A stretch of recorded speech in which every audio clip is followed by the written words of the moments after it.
এখানে বউ কিন্তু তার নিজের বাড়িতে চলে এসেছে, আর বউকে গাড়ি থেকে নামানোর দায়িত্ব ছিল কিন্তু আমার। এখানে কাকু এবং কাকিমা চলে এসেছে বাড়িতে। তখন কাকু নেমে যাচ্ছে। এখানে আরেকটা মজার ঘটনা ঘটেছিল, সেটা আসলে আমার ক্যামেরাতে নেওয়া হয়নি। এখানে গাড়ি থেকে নামার সময় ড্রাইভার কোনোভাবে বউকে নামতে দেবে না যতক্ষণ না বকশিস দেওয়া হবে। তা রীতিমতো তার বকশিস পর্ব শেষ করে আমরা বউকে কোনো মতে নামিয়ে, আর আমার শ্বশুরবাড়িতে একটা নিয়ম আছে গ্রামের মধ্যে, যেখানে একটা গাছতলা এখানে একটা মানে মন্দির আছে, সেখানে হচ্ছে প্রণাম করে তারপরে আমরা বউকে ঘরে তুলি। এটা আমার শাশুড়ি মাও করেছে, আমাদের বেলাতেও করেছে, আর কাকা কাকিমার বেলাতেও আর এটার ব্যতিক্রম হয়নি।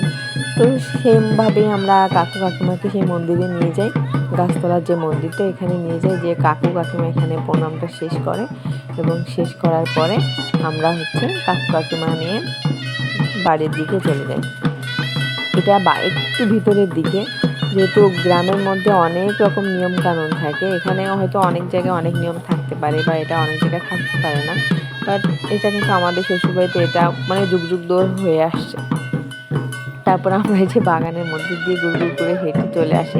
তারপরে এই যে আমাদের বাড়ির প্যান্ডেল চলে আসছে, আমাদের বউকে এবার বরণ করে ঘরে তোলার পালা।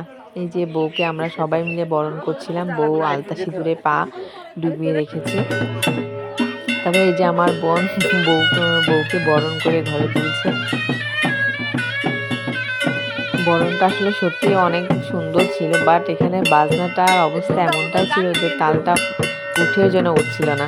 এখানে কিন্তু গ্রামের সবাই ছিল, গ্রামের বিয়েতে কিন্তু এমনটাই হয়, জানি না কোন গ্রামে বা কোথায় বিয়েটা কেমন হয়।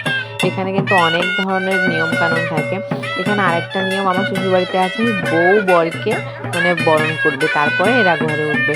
ঠিক তেমনই হচ্ছে বউ নতুন কাকিমা কাকুকে বরণ করে, এবং এইভাবে প্রণাম শেষ করে আমরা নতুন বউকে নিয়ে ঘরে চলে যাই। তারপরে তো আরও নিয়ম কানুন আছে, সেগুলো শেয়ার